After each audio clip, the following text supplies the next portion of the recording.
नमस्कार, व्योम टीवी के पेज में 2024 की राजनीतिक गोलबंदी में श्रीमान आपका स्वागत करते हैं।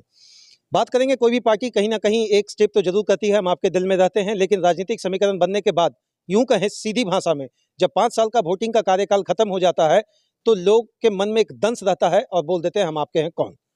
पार्टियां कोई भी हो, एक बात तो स्पष्ट होता है, उनका शुरुआत 42वें संशोधन के अधिनियम के अंतर्गत होता है कि हम आपके दिल में रहते हैं और लोक कल्याणकारी भावनाओं को आपके पास रखेंगे। इन्हीं सारी चीज़ों को लेकर पिछला 5 साल का जो कार्यकाल सीपी चौधरी जी का, जो कि एनडीए के गठबंधन के आजसू के प्रत्याशी रहे, पुनः उनको फिर से टिकट दिया गया है। इसी गोलबंदी में आज उनके भाई साहब से हमारी मुलाकात हुई। क्या कुछ चल रहा है और कैसे राजनीतिक के इस अष्टवेदी बांध से पुनः इस सीट को निकाल पाएंगे, जरा इसको समझने की कोशिश होगी। भैया पहले तो स्वागत है। आपको भी स्वागत है। तीनों टाइम भैया खाना पीना हुआ सुबह से कि यही गर्मी में ही खाली कैंपेनिंग चल रहा है? अभी खाए हैं, दिन भर कैंपेनिंग हुआ है, अभी तुरंत खाना खाए हैं। भैया, आप राजनीतिक धर्म निभाने के लिए उतरे हैं या भाई और भ्राता वाला धर्म को, पहले ये चीज़ क्लियर करिए। हम लोग राजनीति सेवा भावना से करते हैं। राजसू पार्टी पूरे झारखंड में सबसे झारखंड बना है। झारखंड के विकास के लिए, झारखंडियों की भावना के लिए हमेशा काम किया है और आज भी उसी भावना के तहत हम एनडीए गठबंधन के तहत यहाँ चुनाव लड़ रहे हैं। 2019 में भी लड़े थे और 2019 चुनाव के बाद कोरोना काल में भी माननीय सांसद जी के द्वारा पूरे लोकसभा में अपने स्तर से जितना भी बन पड़ा था, लोगों को उस काल में भी सेवा दिए थे। हमारे यहाँ के कार्यकर्ताओं ने भी उसमें बहुत मदद किया। ये 3 ऑप्शन देंगे, हम लोग थोड़ा खेल लेते हैं। दिन भर आप भी थके हैं, हम भी थके हैं। अगर 3 फैक्टर की बात करें, मोदी फैक्टर, सुदेश जी फैक्टर और सीपी चौधरी जी फैक्टर, तो किधर फैक्टर सबसे पहला रहेगा? वर्तमान समय में तो हम कह सकते हैं कि पूरे देश में मोदी फैक्टर है। नैया उन्हीं के सहारे पार करिएगा। फिर पहला फैक्टर तो मोदी है, साथ ही अपना काम भी है। चंद्र प्रकाश चौधरी जी ने हर क्षेत्र में, गिरिडीह के लोकसभा में हर क्षेत्रों में काम किया है। आज उसका डाटा आप कहीं भी सरकारी आंकड़ा है, आप निकाल कर देख सकते हैं। एक व्यक्ति को जब हम विकास दर्पण का बुक दिखाए आपका, तो इसमें जितना उन्होंने बोला कि इसमें से आधा पेज तो केवल फोटो है श्रीमान। हालांकि हमने उनको क्रॉस किया डिफेंड करने की कोशिश में कि आप डाटों के बीच में जो आंकड़ा है, प्रतिशत है, रोड है, नली है, गली, इसको भी देखें, लेकिन वो मानने को तैयार नहीं था। उन्हें क्या आप संदेश देंगे? जिस विभाग से काम हुआ है, जिस विभाग के मंत्री से, उस विभाग के अधिकारियों से मिले हैं, यदि हम उनका फोटो या डाटा के साथ नहीं देंगे तो लोगों को जानकारी भी कैसी होगी। अच्छा, वास्तविक विकास धरातल पर रहा या विकास दर्पण के पन्नों में ही है? अगर रोशन लाल जी से हम बात पूछ रहे हैं, एक भाई से नहीं, एक अगर वोटर वाली बात अगर करें गिरिडीह के अंतर्गत, तो क्या कुछ कहेंगे?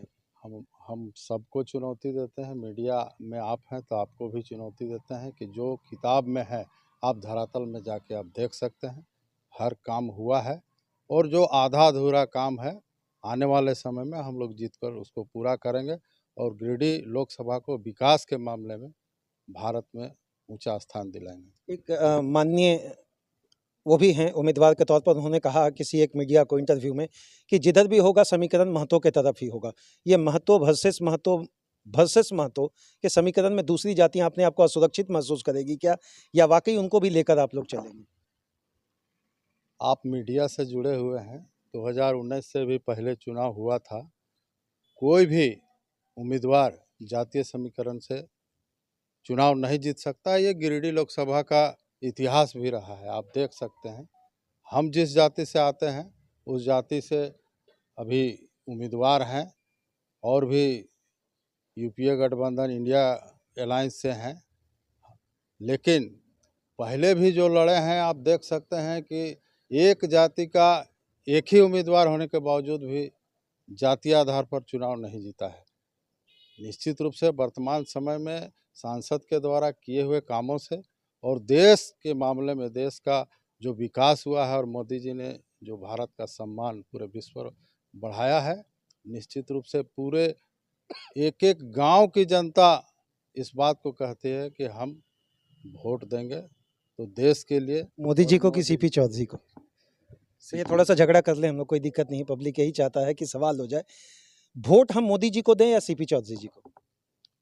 वोट सीपी चौधरी को देंगे, लेकिन मोदी जी के लिए देंगे। पहुंच जाएगा।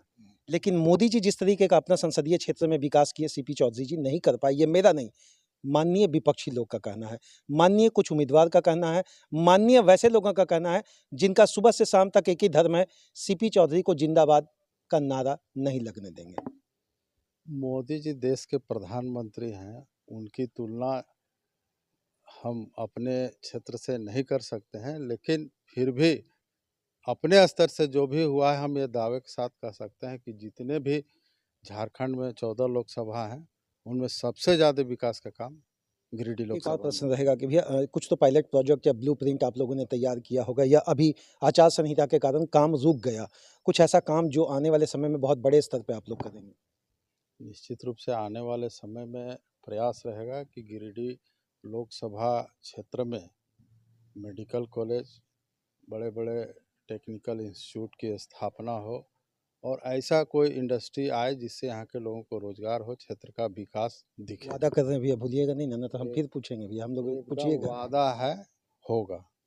सही में। और इस बार धनबाद और गिरिडीह दोनों लोकसभा के सांसद मिलकर कुछ नया करेंगे। नया करेंगे।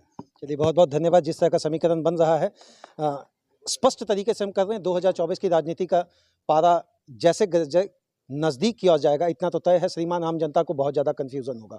किस तरह वोट देना है, किस तरह बारीकी से समझना है, किस तरह से पॉइंट्स को लोगों के बीच में मैनिपुलेट करना है, ये मेरा काम नहीं है। अब सीधी सी एक बात कहेंगे, 2024 में किस तरह पारा किधर घूमेगा, थोड़ा-सा सब्र करें। 25 मई के आस-पास आपको बहुत कुछ जानकारी मिल जाएगा, और 6 जून के आस-पास का जो समीकरण होगा, हमारा देश का नया प्रधानमंत्री कौन बनेंगे भैया? देश का नया प्रधानमंत्री नरेंद्र मोदी। चलिए, इसी नारा के साथ हम लोग वाइंड अप करते हैं। मेरी तो एक ही कोशिश है, न पक्ष, न विपक्ष, न लाग, न लपेट, श्रीमान प्रश्न तो बनेगा। 5 साल का कार्यकाल के तुलना नहीं, 40 साल के कार्यकाल को भी साथ में हम लोग समाहित करेंगे। जय हिंद श्रीमान।